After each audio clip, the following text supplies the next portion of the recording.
Buenas noches a todos nuestros hermanos que se unen a esta página de la Diócesis de Querétaro en nuestro segundo día del taller sobre Salmos. Hace 8 días, el Padre Jesús Salvador García Ortiz, el Padre Chavita de la Arquidiócesis de Monterrey, nos introducía en este hermoso libro del Salterio.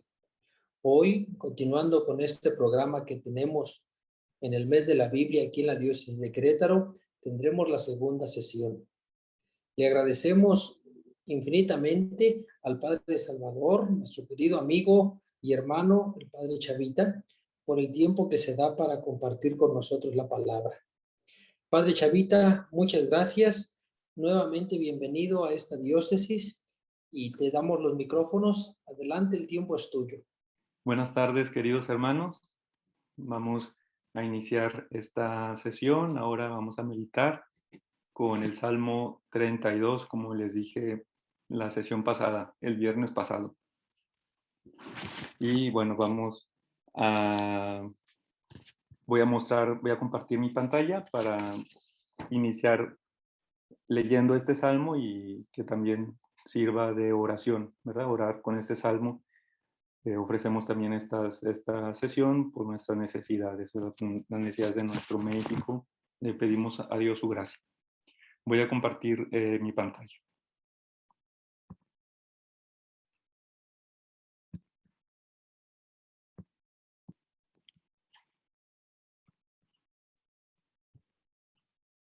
Salmo 32 lo podemos titular como el reconocimiento del pecado que obtiene el perdón. De David, poema para enseñar sabiduría. Dichoso al que perdonan su culpa y queda cubierto su pecado. Dichoso el hombre a quien el Señor no le imputa delito y no hay falsedad en su interior. Cuando yo guardaba silencio, se consumían mis huesos, cansado de gemir todo el día. Pues día y noche tu mano pesaba sobre mí, mi linfa se alteraba por los ardores del estío.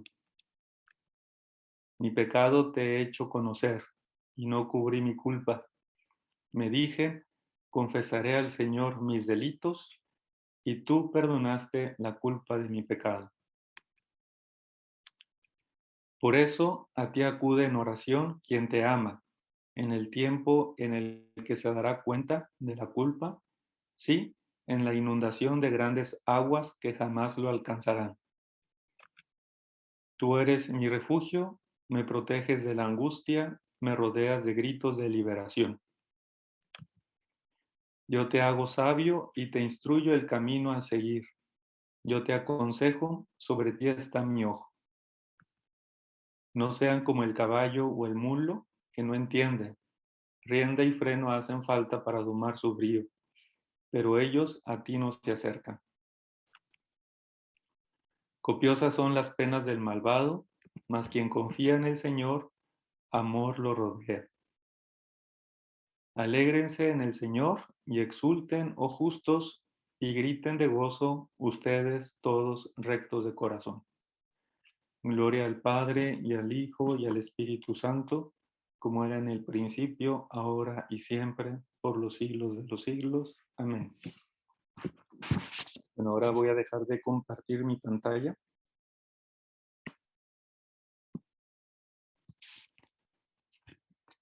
Bueno, hermanos, este salmo que acabamos de leer, de orar con él, es un salmo preferido de nuestro santo San Agustín, ¿verdad? Él dedica 2 meditaciones a este salmo. Dice en una de ellas, en su segunda meditación, refiriéndose al Salmo 32, un cántico a la gracia de Dios y a nuestra justificación, sin que hubiera precedido mérito alguno de nuestra parte, sino más bien porque se adelantó la misericordia del Señor, nuestro Dios. Es un salmo recomendado por el apóstol. Estas son palabras de San Agustín, ¿verdad? Un salmo recomendado por el apóstol Pablo. Y bueno, él titula este salmo como un cántico a la gracia de Dios y a nuestra justificación. También en la historia, Lutero, que era agustino, de hecho llamó este salmo Salmo Paulino, Salmo de la justificación, ¿verdad? La justificación por la gracia. También la Iglesia antigua considera uno de los, este salmo, el Salmo 32, lo considera uno de los 7 salmos penitenciales, junto también con el salmo ya muy conocido por nosotros, el Salmo 51, el Miserere.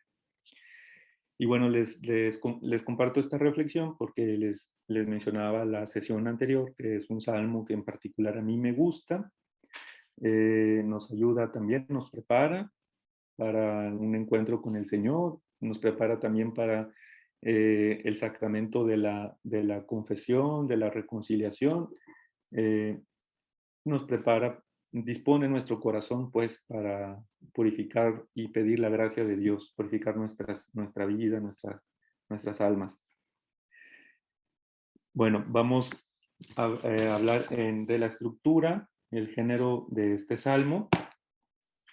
Fundamentalmente es un salmo que es acción de gracias individual, es una acción de gracias por el perdón recibido, por el perdón de los pecados, y tiene también un tono sapiencial, y después haremos referencia a esto. Generalmente, los salmos de acción de gracias, los salmos que tienen este género de agradecimiento, incluye el decir, el contar la propia experiencia a la asamblea, a los hermanos, en un contexto de sacrificio, con la finalidad de que la asamblea o los hermanos hagan la misma experiencia que el salmista, que uno ha hecho, experiencia de Dios.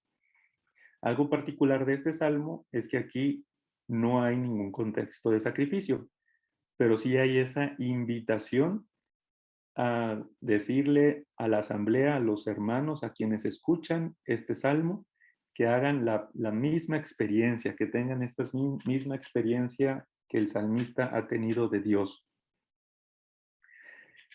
Aquí el salmo expresa un sufrimiento, pero es un sufrimiento atípico, ¿verdad? No son los enemigos exteriores que amenazan la vida del salmista. No es algo externo al salmista. Es un sufrimiento atípico también porque no se refiere a la curación de una enfermedad física, sino que se refiere a la curación de una enfermedad espiritual, ¿verdad? El pecado. Habla sobre el perdón de los pecados.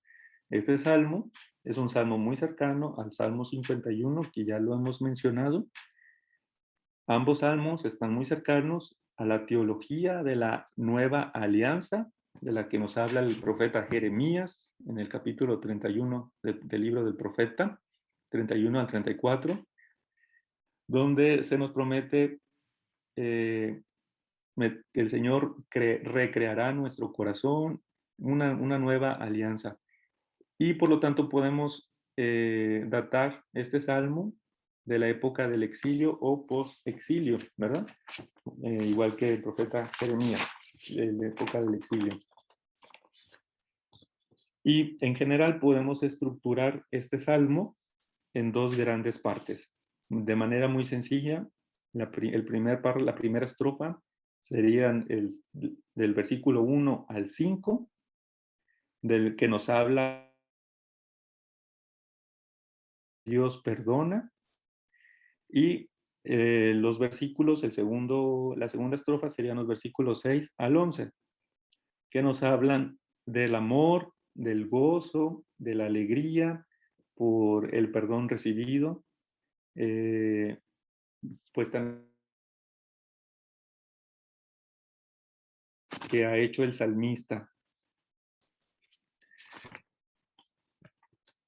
Bueno, cuando leímos el salmo, decía el salmo de David, poema. El título que los compiladores dan a este salmo, que el compilador dio a este salmo, es importante porque nos da nos ayuda a entender el sentido teológico del Salmo, nos ayuda a entender este Salmo. Dice de David, como les decía en la otra sesión, la tradición generalmente atribuye los salmos a David, que se caracterizó por ser tanto pastor como músico. Y la tradición rabínica atribuye este Salmo 32, lo liga o hace una conexión con el pecado de David que tuvo, ¿verdad? Que hizo con Betsabé y al matar también a Urías, que lo leemos en el segundo libro de Samuel. Como les decía, es un salmo ligado al Salmo 51. En el Salmo 51 hay una diferencia. El salmista en el Salmo 51 no recibe, no obtiene el perdón. En cambio, aquí en el Salmo 32, el salmista pide perdón y efectivamente recibe este perdón, el perdón de Dios.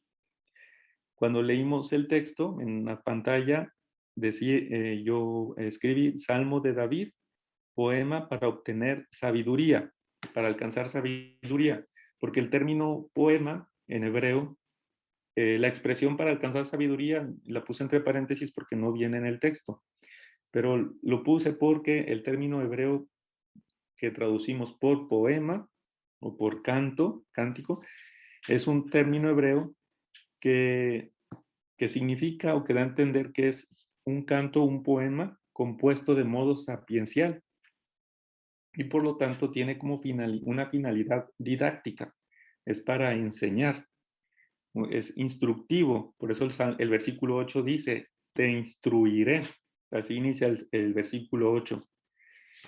Entonces es un salmo de acción de gracias, de petición de perdón, un salmo también sapiencial. Vamos ahora a reflexionar sobre la primera estrofa, que decíamos que, va del versículo 1 al versículo 5. En estas estrofas el salmista habla, ¿verdad? En todo el salmo el salmista habla como un maestro de sabiduría y siente la necesidad del salmista de dar una enseñanza universal, ¿verdad? Para todo hombre, desde su propia experiencia. Y por eso comienza diciendo el salmista, dichoso el hombre. Leíamos al inicio, dichoso el hombre a quien el Señor no le imputa delito. Ahora estamos en el Salmo 32. Entonces el salmista declara dichoso al hombre por dos motivos. Dos motivos expresados en positivo, ¿verdad? Dichoso el hombre a quien le perdonan su culpa, a quien Dios perdona su culpa, a quien le queda cubierto su pecado. Son dos motivos expresados en positivo. También el salmista declara dichoso al hombre por dos motivos expresado en negativo, porque Yahvé no le imputa delito, porque en él no hay engaño, no hay falsedad. Entonces nos percatamos desde un principio que hay dos protagonistas en este salmo, dos personajes, protagonistas, Dios y el hombre. El hombre que pide perdón a Dios y Dios que otorga su perdón. El hombre en este sentido es un sujeto pasivo, recibe el perdón de Dios.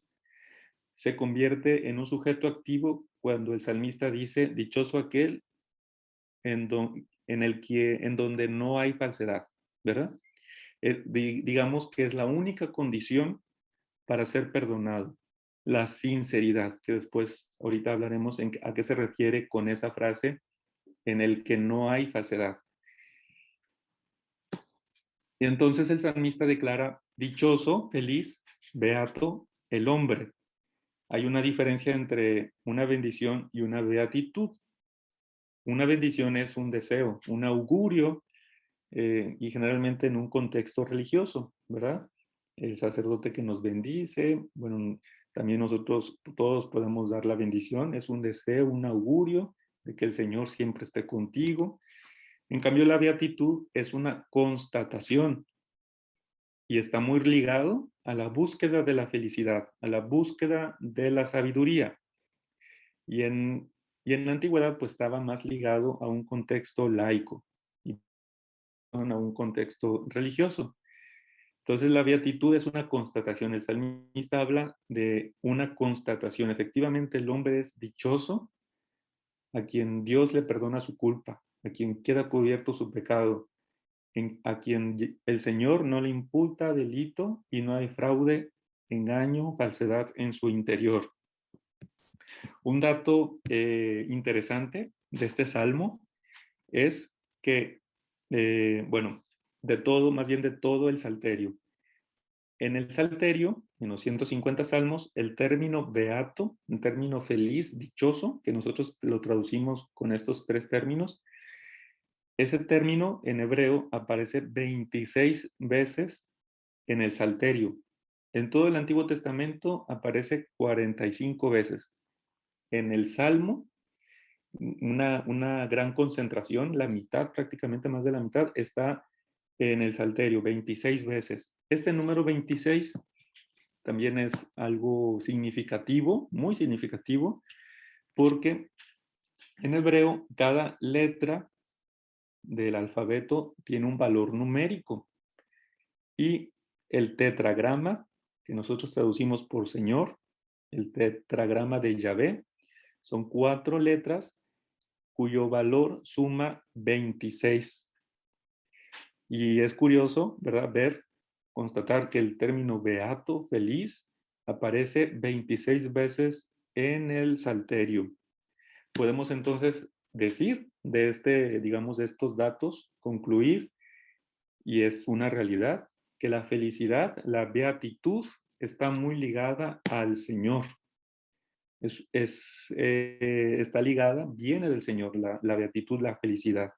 El hombre que busca felicidad, que desea ser feliz, que desea ser dichoso, el único camino es ir al Señor, ir a nuestro buen Dios. Bueno, entonces este es un dato interesante.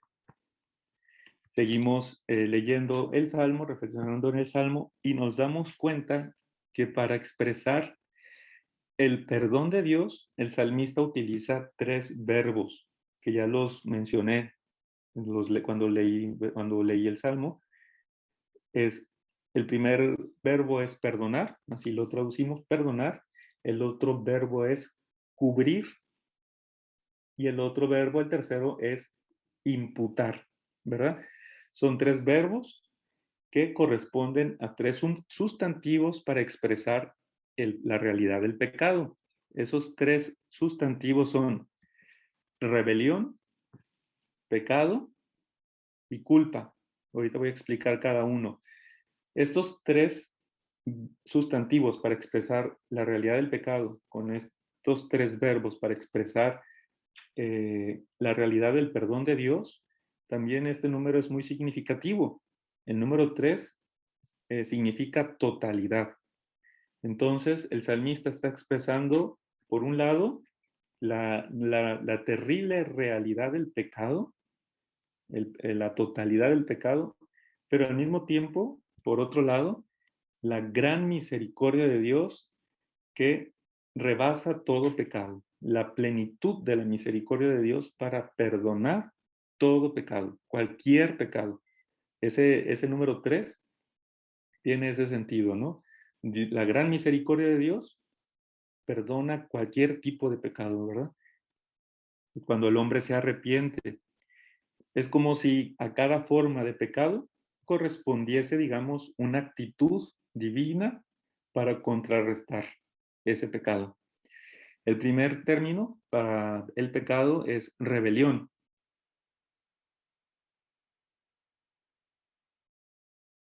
Se me fue, perdón.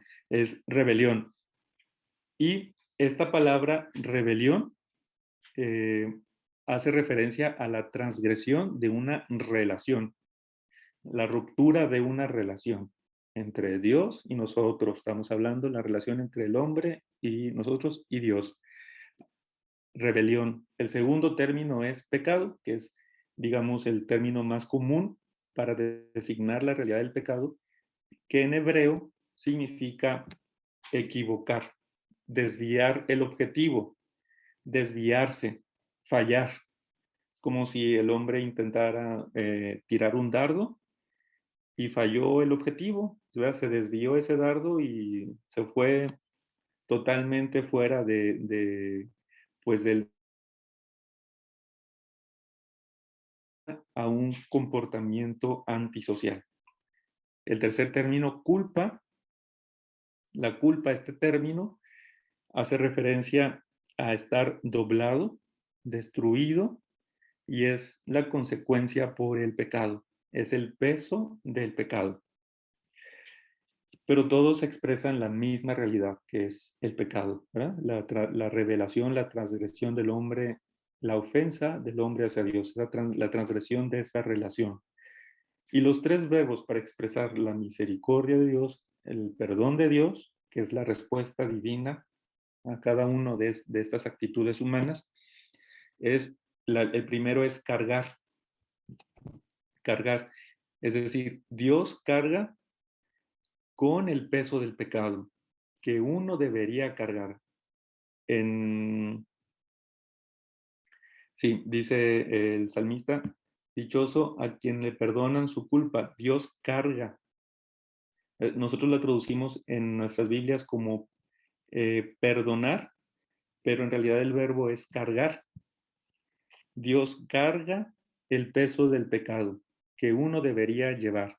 Se nos viene inmediatamente a la mente la imagen de nuestro Señor cargando el peso de la cruz, ¿verdad? Es una imagen eh, muy elocuente, ¿verdad? Que nos habla de la realidad de nuestro pecado.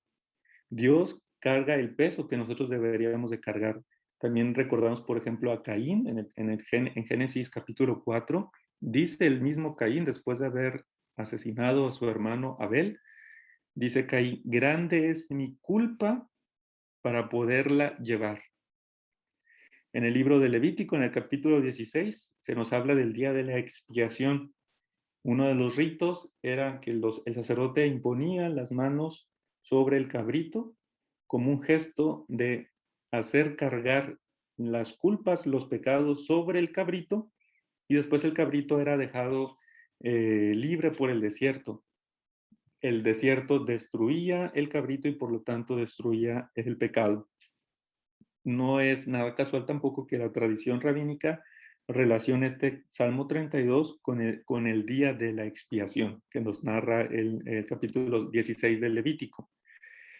El segundo verbo es cubrir, dice el salmista.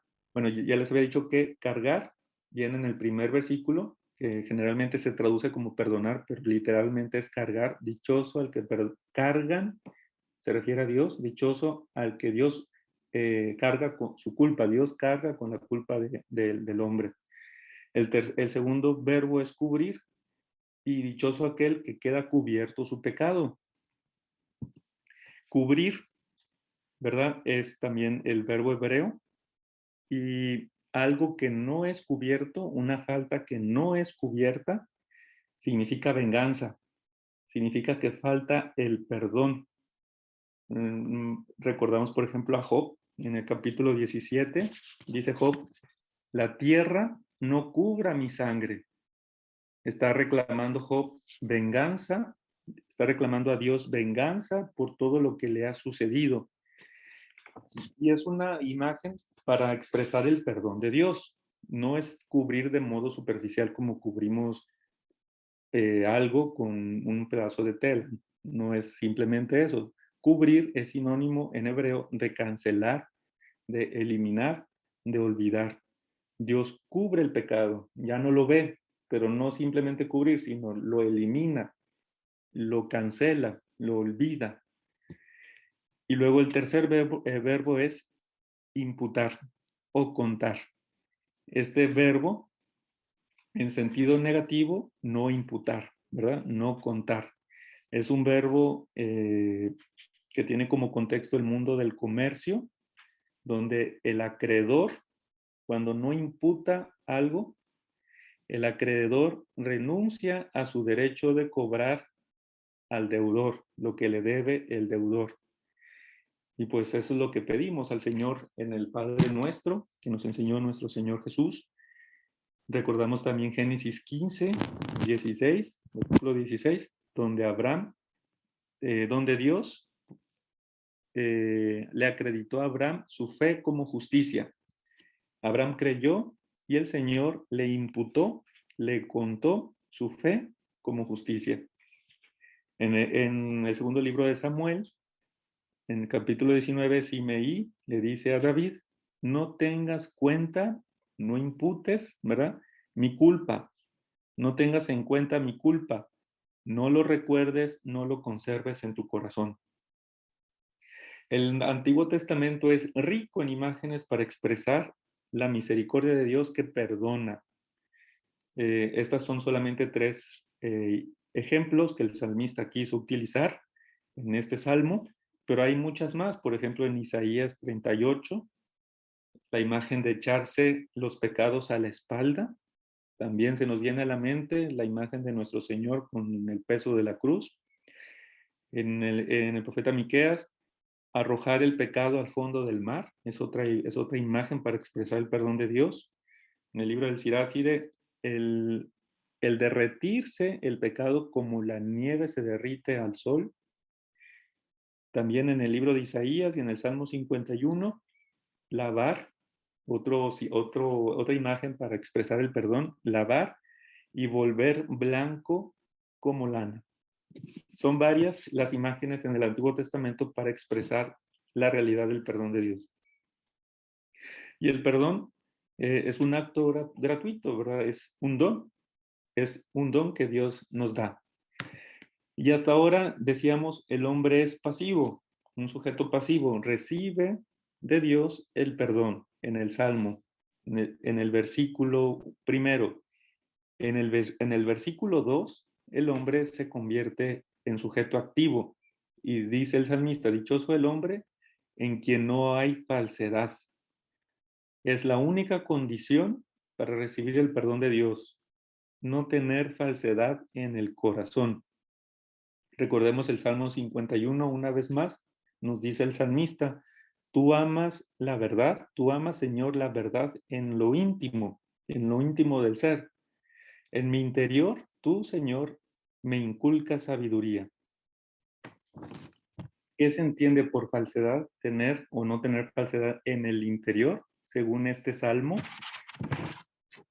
Nos lo explica el mismo salmista en los versículos 3 y 4. Es el salmista que en oración expone a Dios su experiencia.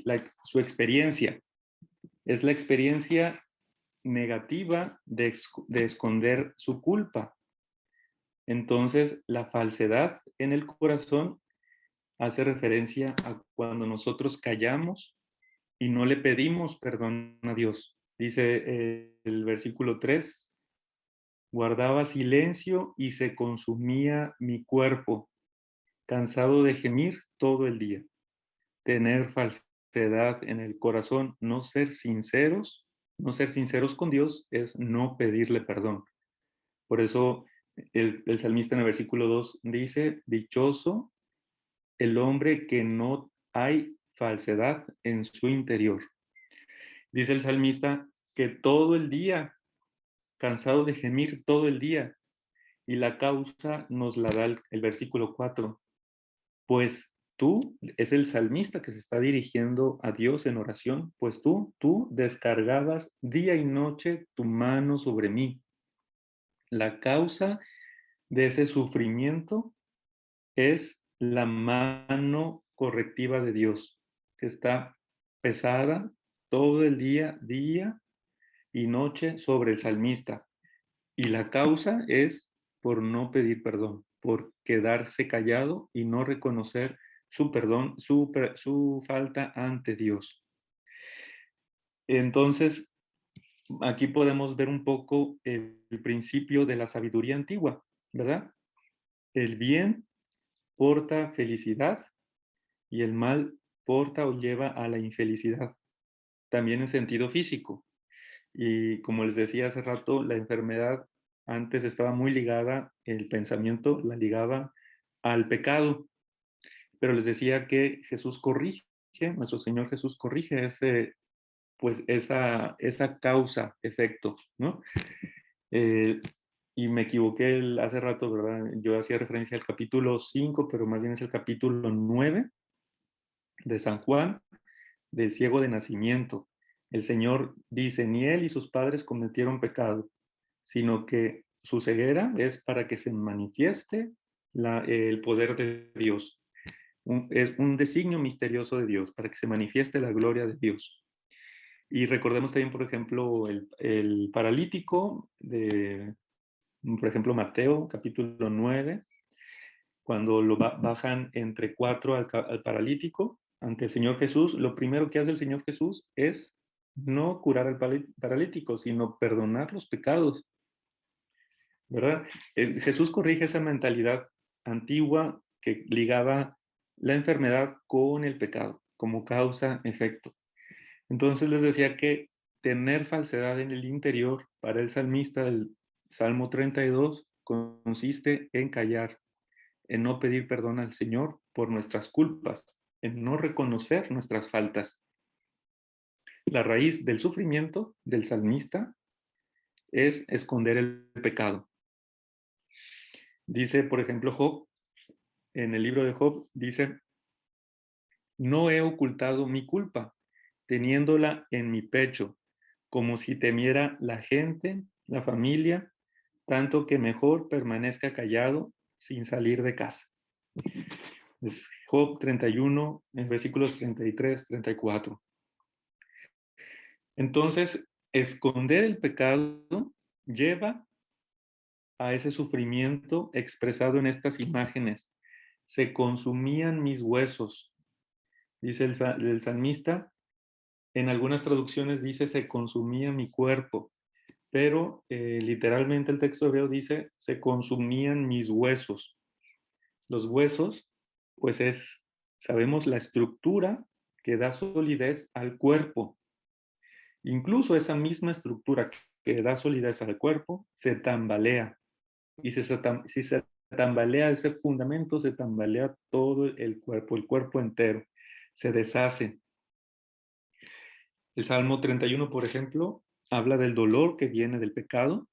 Es el salmo el anterior al Salmo 32, habla del dolor que viene del pecado. Y el Salmo 32 habla del dolor que proviene del silencio por no confesar ese pecado. ¿Cuántas veces hemos experimentado nosotros también esta realidad, verdad? Ofendemos al Señor y nos sentimos mal en nuestro interior, ¿verdad? Necesitamos ese perdón del Señor. Y bueno, el sufrimiento que parecía en el versículo 3 estar referido al pecado, tener como causa el pecado, en el versículo 4 aclara que es por Dios, porque la mano de Dios pesa sobre el salmista. Pero la causa ya la dijimos, es porque el salmista guardaba silencio, ¿verdad? No quería confesar su pecado. Tiene un tinte profético. La mano de Dios pesaba. Es el hombre herido por diversos males. También, en la concepción antigua, el sufrimiento es una medida disciplinar de Dios. Podemos nosotros también considerar el sufrimiento como una severa disciplina de Dios. Job, que sufrió, reconoce la mano de Dios en el dolor. En el versículo 3, el efecto es, como decíamos, los huesos. Se consumían mis huesos. En el versículo 4, la linfa, que podríamos decir es el corazón, lo vital. El hombre entonces queda reducido a la nada. Se consume por los ardores del hastío. Es una metáfora de la fiebre. Noche y día, ese sufrimiento sin descanso. También en el libro de Job, volvemos al libro de Job, el sabio Elihu sugiere a Job que el sufrimiento tiene un carácter educativo. Y si el sufrimiento tiene un carácter disciplinar educativo. Y pasamos al versículo 5. Al silencio del salmista en el versículo 3 y 4 se opone la confesión. Dice el versículo 5, reconocí mi pecado y no te lo oculté.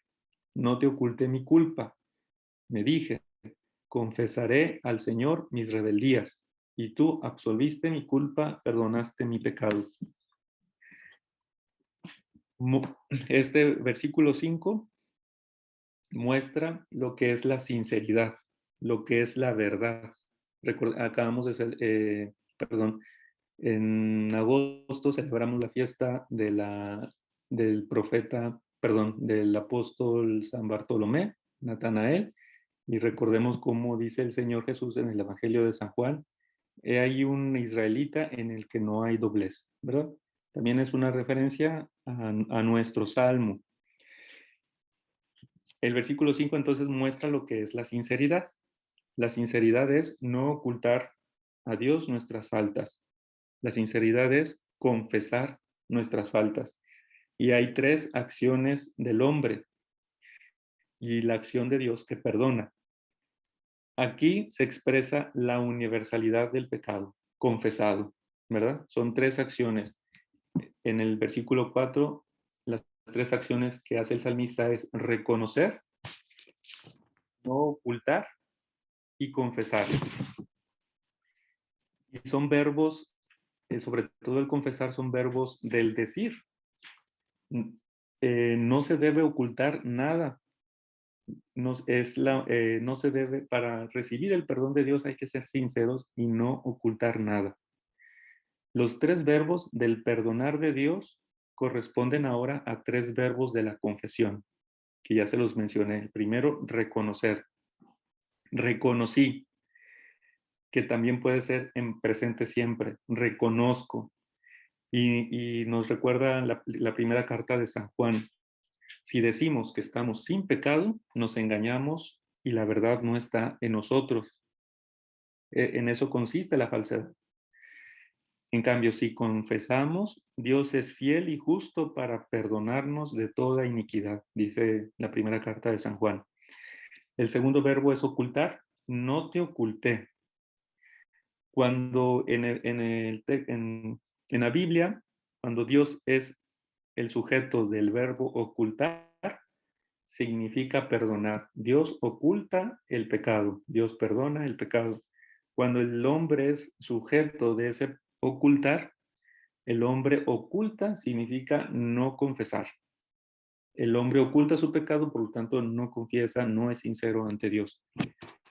Cuando el hombre no oculta su pecado, entonces Dios se encarga de ocultarlo, de perdonarlo. Y viceversa, cuando el hombre lo oculta, pues Dios no lo puede perdonar porque el hombre lo está escondiendo, lo estamos escondiendo. Y luego dice el salmista, y dije, en pasado, es como un paso atrás antes de la confesión. Y dije, confesaré al Señor mis rebeldías, confesaré. Aquí nos acordamos de la parábola del hijo pródigo, cuando se propone, cuando viendo la situación en la que ha caído, se propone y dice,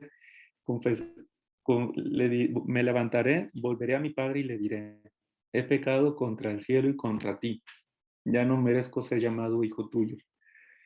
Y entonces les decía, este verbo confesar es un verbo del decir, es necesario decir, ¿verdad? Decir. Este verbo confesar en hebreo viene del verbo yará, que significa alabar, en una primera instancia, alabar y agradecer. Y vemos entonces la relación.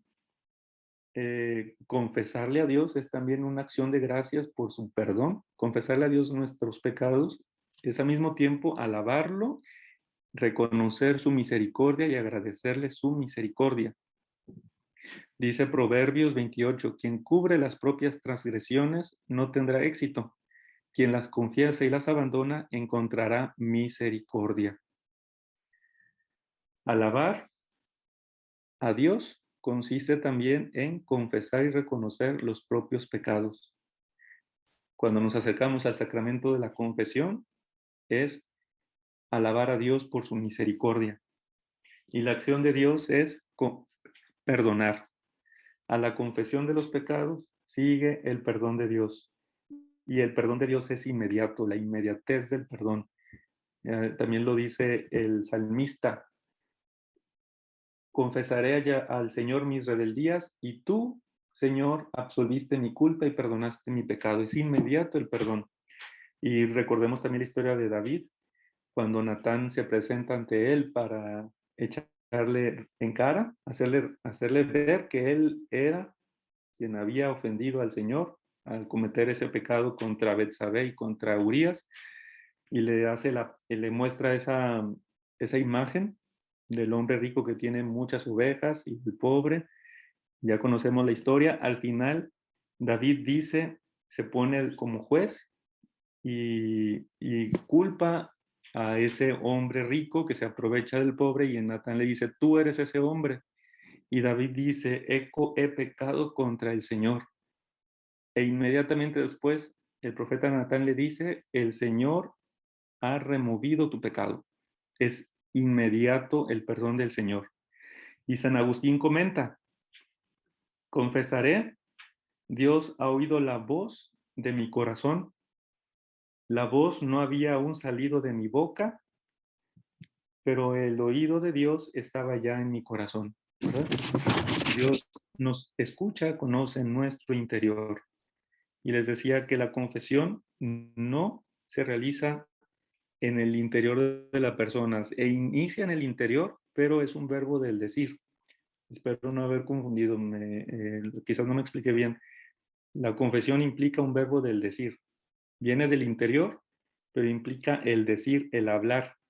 El salmista no refiere cómo se hace esta confesión, la manera en que se realiza, pero implica un reconocimiento público.